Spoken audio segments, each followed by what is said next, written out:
درود بر شما. به کانال ایکس نالج خوش اومدید. امروز میخوایم 7 حقیقت جالب و مهیج رو براتون بگیم. لطفاً با ما باشید. دانستنی شماره 1. آیا میدونستی که فیل‌ها تنها حیواناتی هستن که سرطان نمیگیرن؟ جالبه بدونی که تو بدن فیل‌ها 40 کپی از پروتئین P53 وجود داره که این مقدار در بدن انسان 2 عدده و باعث میشه که هیچ وقت سرطان نگیره. دانستنی شماره 2. آیا میدونستی که یک زن باردار میتونه حتی پس از مرگ هم زایمان کنه؟ این پدیده به عنوان تولد تابوت شناخته شده و در اثر ایجاد گازهایی در بدن مادر ایجاد میشه که جنین رو از بدن خارج میکنه. دانستنی شماره 3.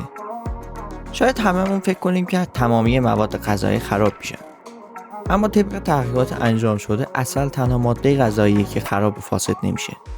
عسل‌هایی که در مقبره فرعون‌های مصر پیدا شده توسط باستانشناسان مورد آزمایش قرار گرفته شده و حتی سلامتی اونا تایید شده. یعنی پس از گذر چندین هزار سال هم میشه از اونها استفاده کرد. حقیقت شماره 4. در حالی که مردم سراسر جهان از کوسه ها وحشت دارن و حتی از اونها هم میترسن، این موجودات زیبا در سال کمتر از 10 نفر رو میکشن. این در حالیه که ما انسان ها در سال نزدیک به 100 میلیون کوسه رو به قتل میرسونیم.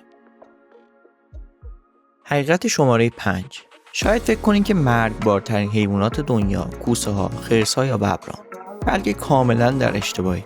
طبق گزارش سازمان بهداشت جهانی سالانه 725,000 نفر در اثر ابتلا به بیماری‌های منتقل شده از طریق پشه، از جمله مالاریا، تب دنگی و تب زرد میمیرن.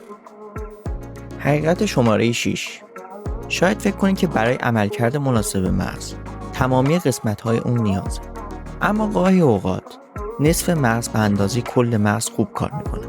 جراحان در مواردی برای توقف تشنج نصف مغز رو طی فرایندی معروف به نیمکره برداری برمی‌دارن یا از کار میندازن. به طرز شگفت‌آوری این امر تأثیر روی شخصیت یا حافظه بیمار نداره.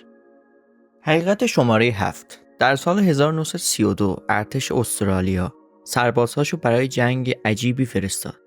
این جنگ با شترمرغ‌های بومی استرالیا بود که متاسفانه در این جنگ ارتش استرالیا شکست خورد و شترمرغ‌ها مزارع زیادی رو در اون زمان تخریب کرد.